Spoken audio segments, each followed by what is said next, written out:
Hi everyone, I'm Anna and welcome to my channel, Nurturing Home. I am a lactation consultant and nurse turned full-time stay-at-home mom. My husband and I are both second-generation homeschool parents and we have 3 kids. Here on my channel, I'm going to be sharing homeschool rhythms, cooking videos, homesteading, and homemaking content. I hope that you'll follow along and that my videos will help you cultivate a sense of home in the hearts of your family and make your home filled with beauty and happiness.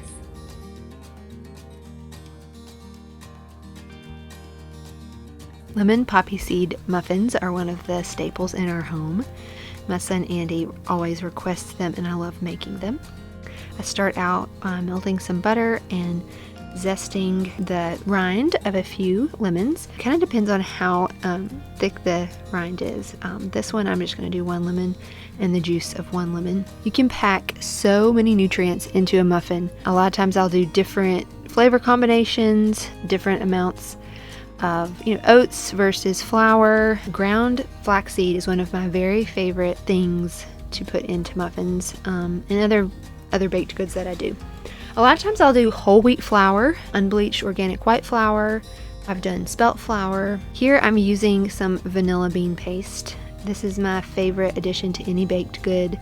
It packs so much more flavor than vanilla extract, and a little bit does go a long way. I love seeing the little brown speckles in all of my baked good. It reminds me that there's real vanilla beans in here.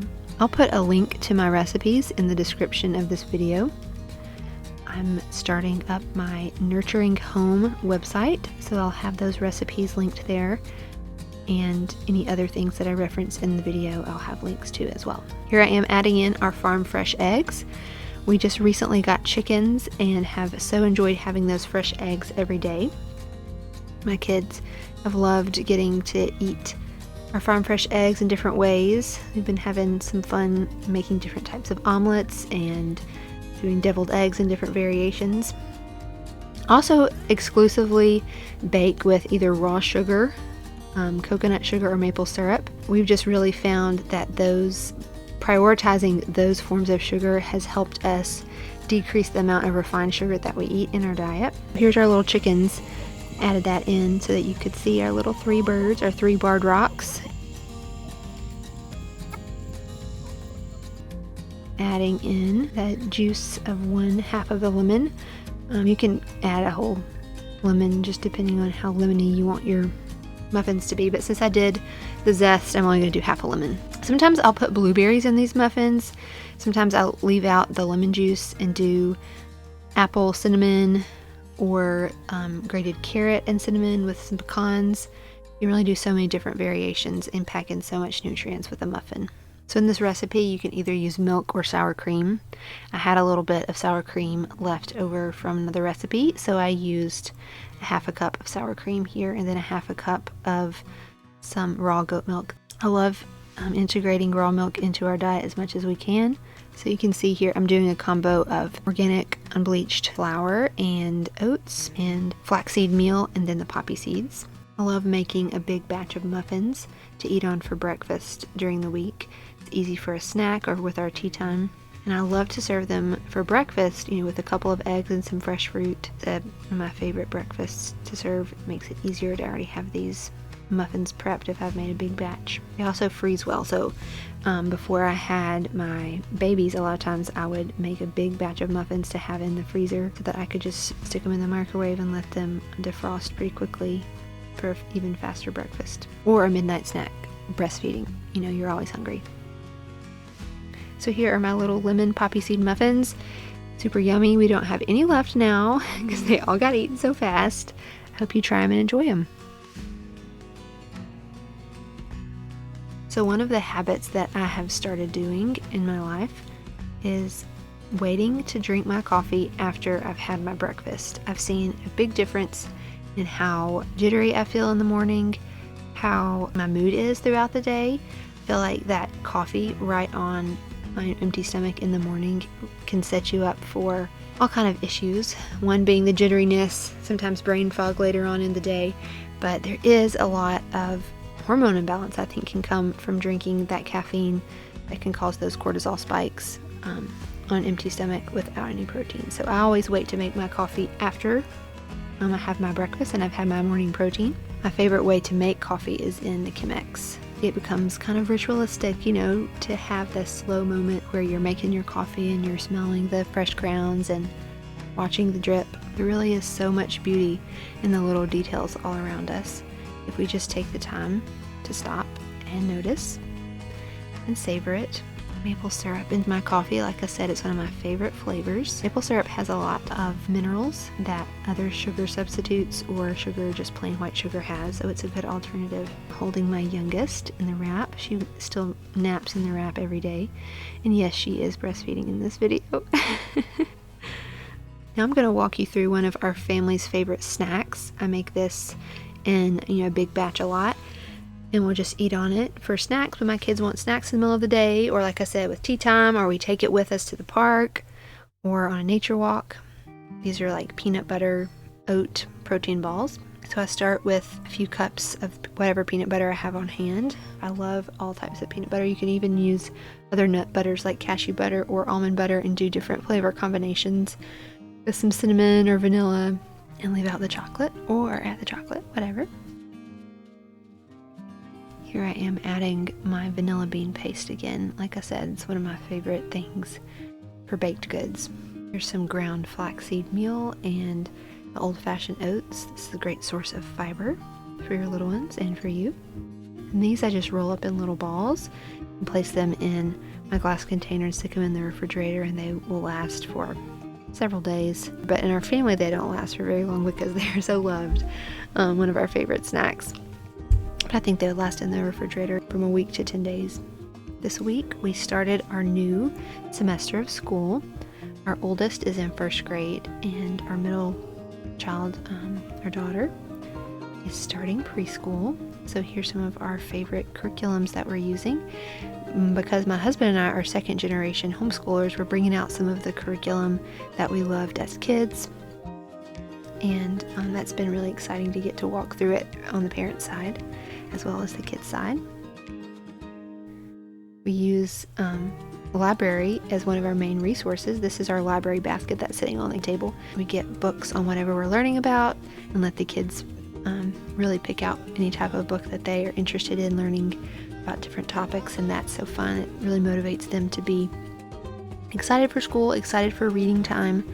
And it's fun to get, books and get hands-on ideas for whatever your curriculum is covering at the time.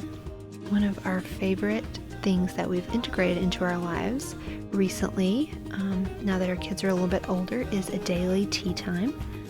Sometimes this is every day, and sometimes it's just on the days where Daddy works in the office. But we set out the table with some of our pretty cups and saucers. We have some little tea crackers and tea, raw sugar cubes that my dear friend gave us. Look at me, his little hand showcasing the table. We pick out some of our favorite books from the library that we've gotten, and we read together and listen to music. Andy picked out Mozart for us. That's his favorite. Now I'm going to share with you one of my favorite recipes for a base in our house. We use this dough recipe for our pizza, for our sandwich bread, for our rolls, for our hamburger buns. It's just like a really good base recipe that you can change and go off of with whatever ideas that you have that you might need dough with, and you can use different flours, and it's just very, very versatile. It is yeasted based. I do love to put my yeasted dough in the refrigerator to ferment for 48 hours after I've made it. So that really does change the structure of it. It does allow it to ferment and the gluten to break down more. So depending on how much time I have, sometimes I use it right away. Sometimes I allow it to ferment for 48 hours. I always ferment my sandwich bread for 48 hours. But here I'm just mixing up my yeast with some honey to activate the yeast and make sure it's alive before adding it into the rest of my recipe. I love to use this recipe with whole wheat flour and spelt flour. I've done sprouted spelt. It's probably one of my favorite flavors. I've done an oat flour version of this. It just really lends itself to a lot of different versatile flavors. I'm doing like rosemary bread with garlic and cheese. Here's our yeast, and we see that it is alive and bubbling. It's always so happy to see little bubbles forming.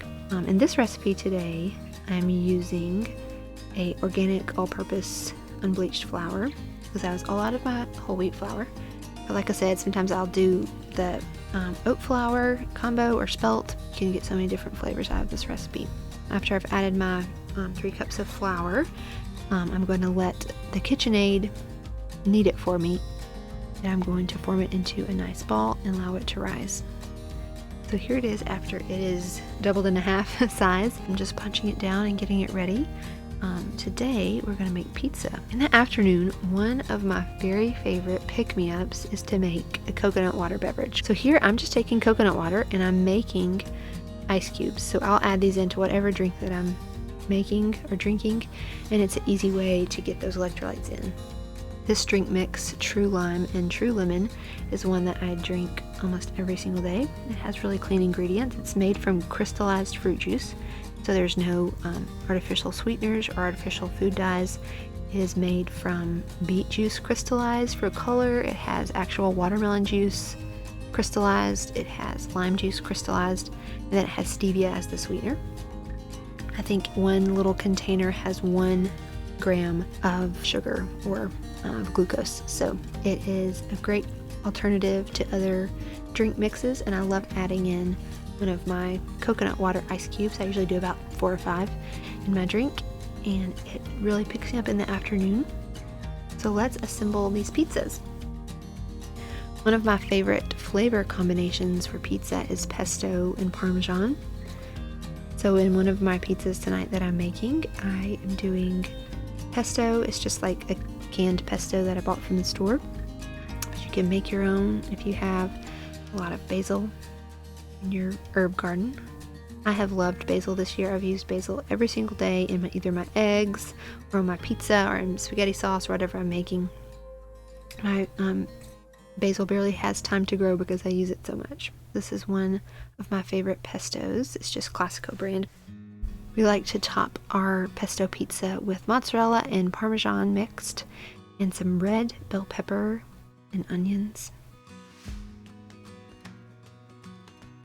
Cooking and baking has become one of my favorite things to be very mindful as I'm working and as I'm creating different recipes.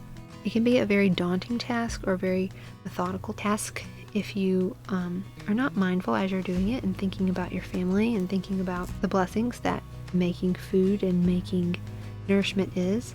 It's a very nurturing thing to be able to make your family's meals, and as a stay-at-home mom, I have time. When I was working in the hospital setting, it was really hard to make home-cooked meals, to make scratch meals. A lot of times we ate out or we ate sandwiches or frozen food, and now that now that I'm home full-time, I have a lot more time to like prep meals and plan menus and budget with our grocery bills. So there's a lot of thought that goes into picking up the groceries and making the meals and prepping the meals and knowing what ingredients that we have in our pantry. My husband and I love to top our pesto pizza with a balsamic vinaigrette reduction. Adds a really nice tangy flavor that goes well with the basil and the pesto. One night this week I went out after dinner and took a little walk in our garden. In our backyard we have big, huge trees. They're oak trees and they give us such beautiful shade during the day. Here's my family's garden. We have lots of beautiful sunflowers. We live right next to my mom and dad, so we have a little shared garden with them. But I won't lie, my dad is the one who has really cultivated this year.